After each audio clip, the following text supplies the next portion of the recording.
Hello, job seekers, and welcome to Lucas County, Ohio Means Jobs, Jobs in the 419. Well, I want to continue with giving you an important hot tip today. That's one of the usual things that we do. Hopefully, you were paying attention to the last podcast when we talked about silent hiring. I hope that you've been making a list of some of those individuals within your network to find out where they might be working and if they're hiring, and if any of those individuals introduced you perhaps to these openings that might exist within their companies. So if in fact you were able to identify such an opportunity, I'd like to hear about it. If you want to send me an email at dwight@harbor.org, I would love to hear from you to learn more about that experience and what the outcome might have been. Today we're going to add another hot job tip, and this has to do with a brag book. Now, some of you might think, well, I don't think they have those kind of picture books around anymore. I remember you used to have a little portfolio that you'd carry and have all these little pictures. Well, now all those pictures are on our cameras. But the brag book is going to be a portfolio of your accomplishments, right? So the important thing here is going to be that you are keeping information that's part of your career and your growth and development as a professional all together. So what you might think about is, what the format might look like. So it might be something that's a physical binder, or it could be a digital folder. But this is where you're going to place important documents, such as perhaps some performance reviews that you might have gotten, or different awards and recognitions, which could be, certificates, different types of emails that praise you for the work that you've done in your organization. Any type of letters or emails that, might highlight or, give you that high five to say, hey, that was a great job. Thanks for that innovative idea. Also work samples. There could be different projects or presentations, reports or newsletters that you might have created, or podcasts like this one. We want to also be able to demonstrate some types of metrics and data too, that if you have anything that is showcased within perhaps spreadsheets that you might be able to take, of course, whiting out some information that might be confidential, but a way to demonstrate the progress that was made on accounts or how you were able to develop these types of tracking systems. And then also diplomas, transcripts, or any other certifications. Now, there may be photos. So let's say, for example, you're in charge of creating a job fair, or you are interested in, maybe you have to take pictures or presentation of certain types of products that the company sells. This displays your creativity and innovation and artistic talents so that you might be able to demonstrate that as well in the portfolio. Now, one of the areas that I had found this information was via LinkedIn. And I think it's worth checking out, because this not only is an opportunity to present something in digital format or in hard copy, but imagine the time that you put it together and the reminiscing that you do over all these accomplishments. It's kind of like, give yourself a hug type of feeling, because these are things that you actually accomplished.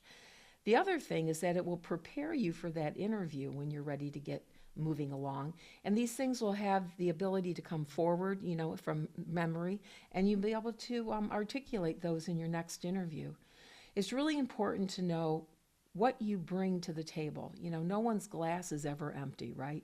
It's always at least half full to begin with. I mean, most people I meet here at the shared campus, sometimes they're very disappointed and they're not, feeling that they're moving forward in their efforts. But after I start learning more about them, I really see the potential and how they needed to brag a little bit more about themselves. And that seemed to open up the conversation to get a little bit further so that they're able to tell us more about their story when it comes to work experience. So remember, the brag book. Everybody should take a few minutes, put something together, and I guarantee you by the time you get done doing that, it's going to make your day. Now, I want to make sure that we talk about the next thing that's coming up here. We are going to be having a guest speaker today, and this individual is going to present to us about second chances, coming home to stay. And this has to do with reentry. And you might say to yourself, well, that's an interesting topic. Well, we have an event that will be coming up on April the 1st, and this will be Second Chance Month in April as well. So, what we would like to do is introduce you to individuals that can tell us a little bit more about the services that we have in our community and how we can help navigate and connect you to those services. So, I'm going to be turning this over to our guest speaker here momentarily so you can learn more about these resources and how we can get people connected to them in our community. Well, as promised, job seekers, we have Charles King with us today, and he's a program manager with Goodwill. And as I've mentioned in the past, Goodwill is a partner of the OhioMeansJobs American Jobs Center. And so today we're going to talk a little bit more about reentry. We're going to talk about Second Chance Month, as I mentioned earlier, which is on April 1st, and we're going to be hosting a job fair, resource fair here on the shared campus. So, Charles, thank you for joining us today. Absolutely. And what I wanted to ask you were some very important questions about the program that you run over at Goodwill. And if you could tell us a little bit about that, and then maybe share with us some of your own personal experiences that you might have had that make you so vested in wanting to be a part of the reentry and pathway home programs. All right. Myself, I did 13 years in prison. I did 3 at Lebanon Correctional, opened up TOCI, Toledo Correctional Facility, and did my last 5 at Allen Correctional. And while I was locked up, somebody came up with the idea that I should go to school for screenwriting. And so I thought it was a good idea, and so that's what I did. I came home and I utilized First Wednesday had been up and running. The Reentry Coalition had been up and running for about 2 years prior to me coming home. So I was able to utilize a lot of the service as far as getting credentialed, as far as getting my Social Security card, my ID. A lot of my fines, all of my fines got knocked off actually. Wow. And I was able to be directed towards the University of Toledo campus at the School for Adult and Lifelong Learning, a wonderful lady named Dean Fritz. I went the day, I had no idea. I went the first day of the semester. Had no idea. Mm-hmm. And Dean Fritz asked me, she said, well, did you know today was the first day? I said, no, I had no idea. I just came up here to enroll. And she said, well, I can get you in class today. And in 4 hours, that was about 8 o'clock. By 12:05, I was in my first class. Took 2 tests. She had put a team together to get me a schedule, give me some supplies, and I was rolling. Was this for a degree program? This was a degree. I got a degree in film, okay. And I'm still proud of it. My first semester, I had a 3.7 GPA. Wow! So you work for Goodwill, and we believe in the power of work. Right. Now, the power of education. Absolutely. I advocate for men and women coming home from prison to try college, because a lot of people think that I'm not a school person. Mm-hmm. I never consider myself a school person, but it's not like the school we used to. College is a completely different thing. It's in a lot of ways it's easier because there's freedom and liberty. Some people won't agree with that, but. Well, thank you for sharing that with us. So let's circle back to where you are today with Goodwill. Mm-hmm. And you're the manager of a reentry, like a pathway home program. Correct. Can you break down some of the elements of that for us so that if people were interested, they would have some kind of awareness of what it is they're getting into if they wanted to join? Okay. So we are Goodwill Industries of Northwest Ohio. We are a subgrantee through GII, which is Goodwill Industries International. And it's a federal grant through the Department of Labor. And what makes this particular grant unique is that it's the first time where we went inside the facility. We worked out of the Correctional Treatment Facility, and which is CTF, and we are able to work and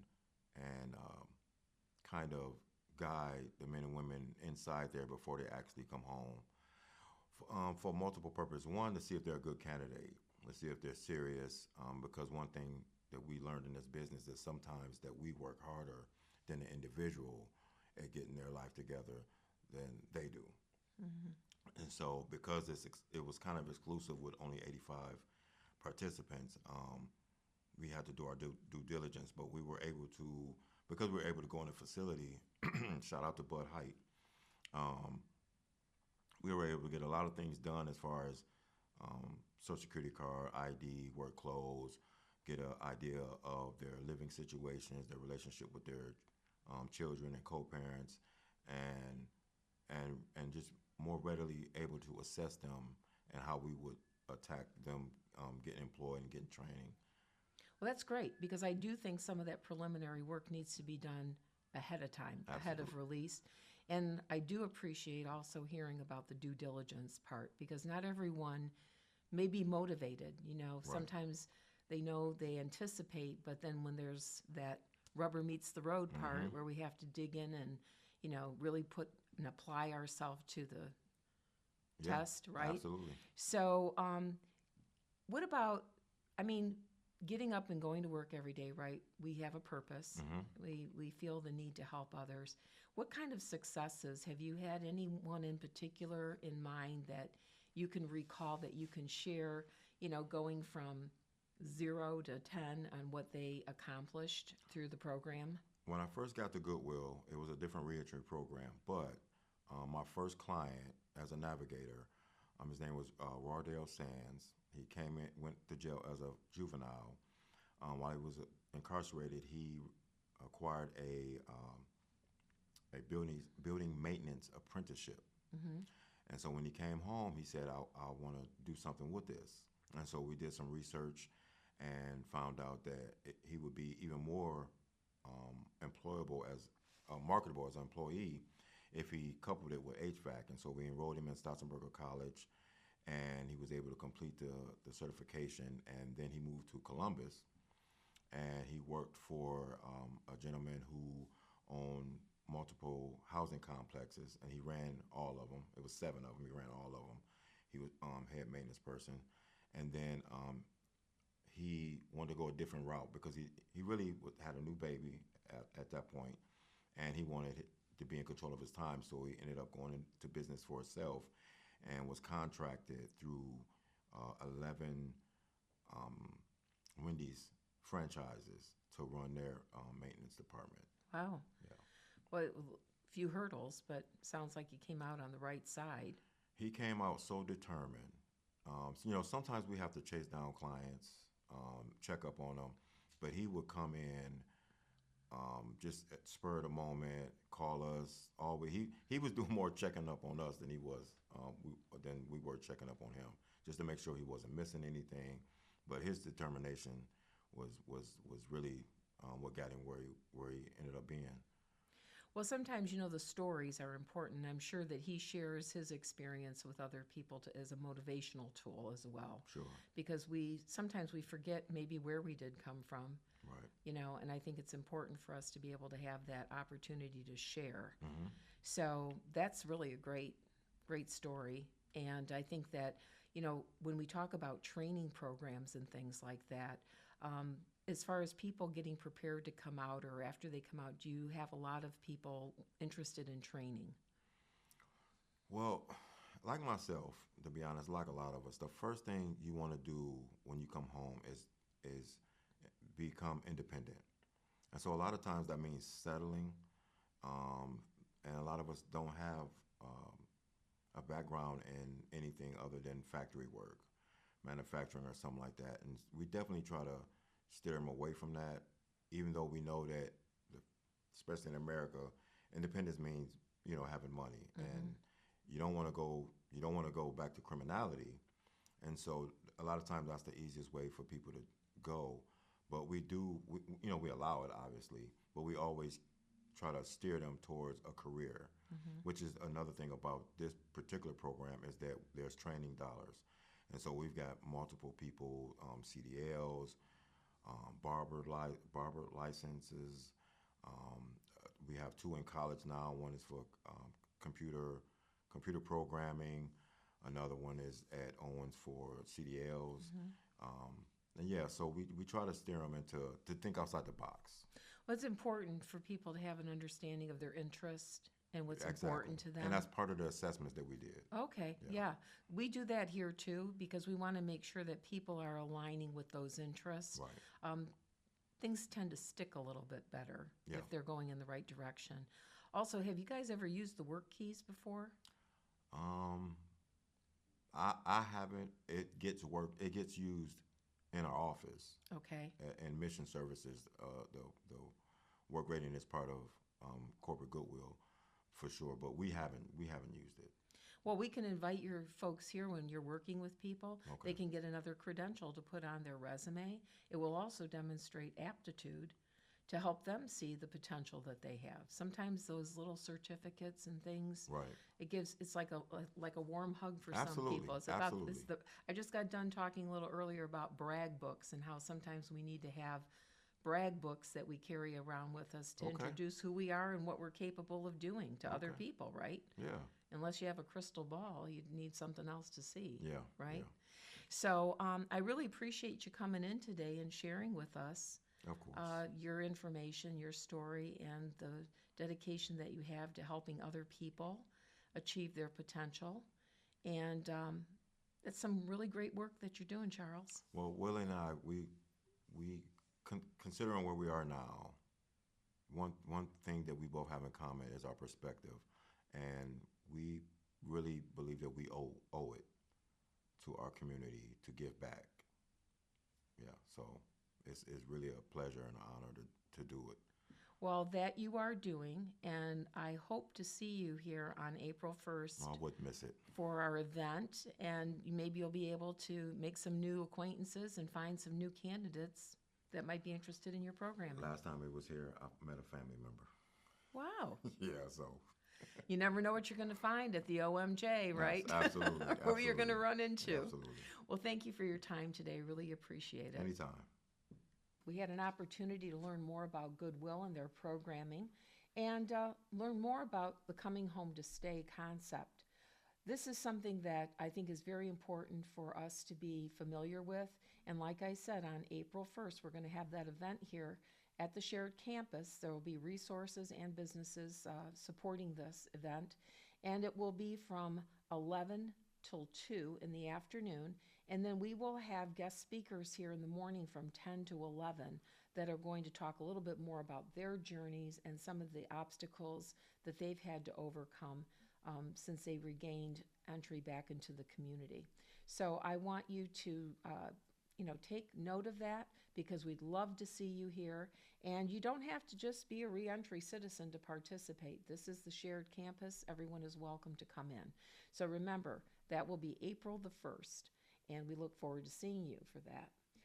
One of the other things that I wanted to talk about were some other events that are coming up too. Our partner Goodwill is having an event on March the 17th, and that is also going to be a resource employment event. That will be at the DeVoe Village Shopping Center, which is cornered by Douglas Road in Sylvania. That will be from 2 to 4 o'clock in the afternoon, rain or shine. So plan on attending that. If you need help with maybe getting a resume together or some practice interviewing or so forth, you can come here to the shared campus. We have our resume classes on Tuesday from 10:30 to noon. And then on Thursday, we do our interviewing from 10:30 to noon as well.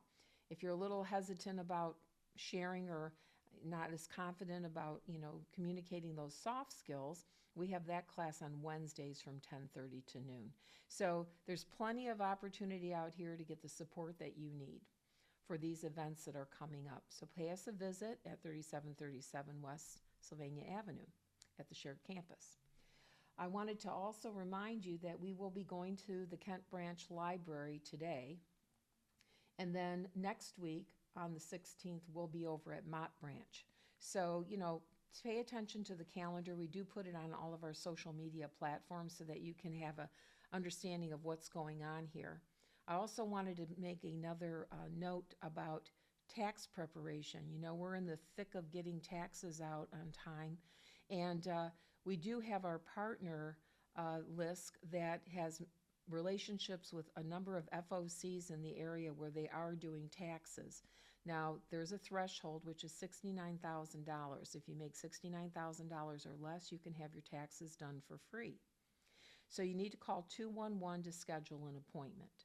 And, you're going to save yourself a little bit of money here, and this is money that you can put to maybe getting a couple new tires or maybe a new battery for your car so you're able to get to work in a timely manner. But these are things that you might want to think about. It's a great savings, and they're all professionally trained and will provide you excellent service. Now, we're going to get a little bit more involved here to learn about the hot job list and how you too may be able to connect with it to learn about all the wonderful jobs that have been posted by the businesses in our area.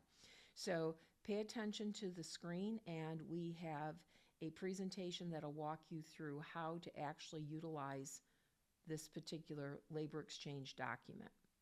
To check out the latest hot jobs, go to OhioMeansJobs Lucas County website.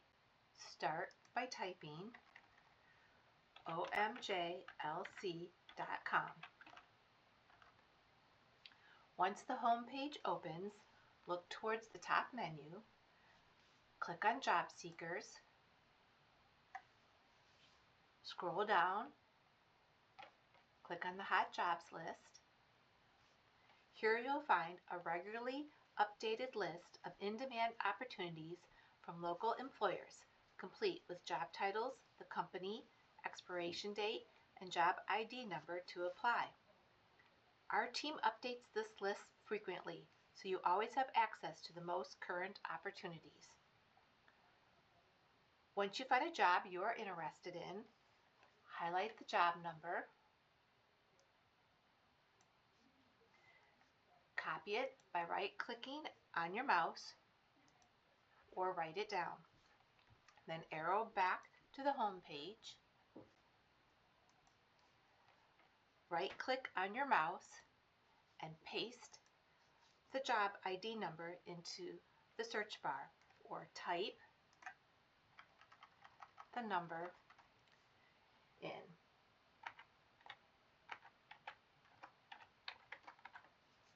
Click enter and browse through the job. You can even apply for the job right here. That's it. Quick and simple. Visit the Hot Jobs list anytime to take the next step in your career. Well, thank you for your participation today. We really enjoyed having you, and mark your calendars because we've got some very important dates coming up and a few other, I would say they're interesting times, like for example, there's apprenticeship week that'll be happening in Demand Job Month. So this is where you're going to be able to get some additional information on some very important topics. Maybe you've been thinking about apprenticeships, but you're afraid to ask. Well, we'll be having more to come on that particular topic as we head into April. So I just want to make sure that you stay tuned and you can learn more about some of these new developments, because after all, we're here to help you, and we want you to achieve some of your vocational dreams, and also achieve some sort of, sustainability for yourself and your families. So please stay tuned to that. If you have any questions on anything we've discussed today, you can contact us at 419-213-5627. And again, I'm waiting for someone to tell me about the silent job market. So again, please email me at dwight@harbor.org about your experiences, because I'd love to be able to share that and say that someone did benefit from some of these hot job tips that we had to offer. So thank you for joining in, and I hope you have a great week. And we look forward to seeing you in a couple weeks down the road. Happy job hunting.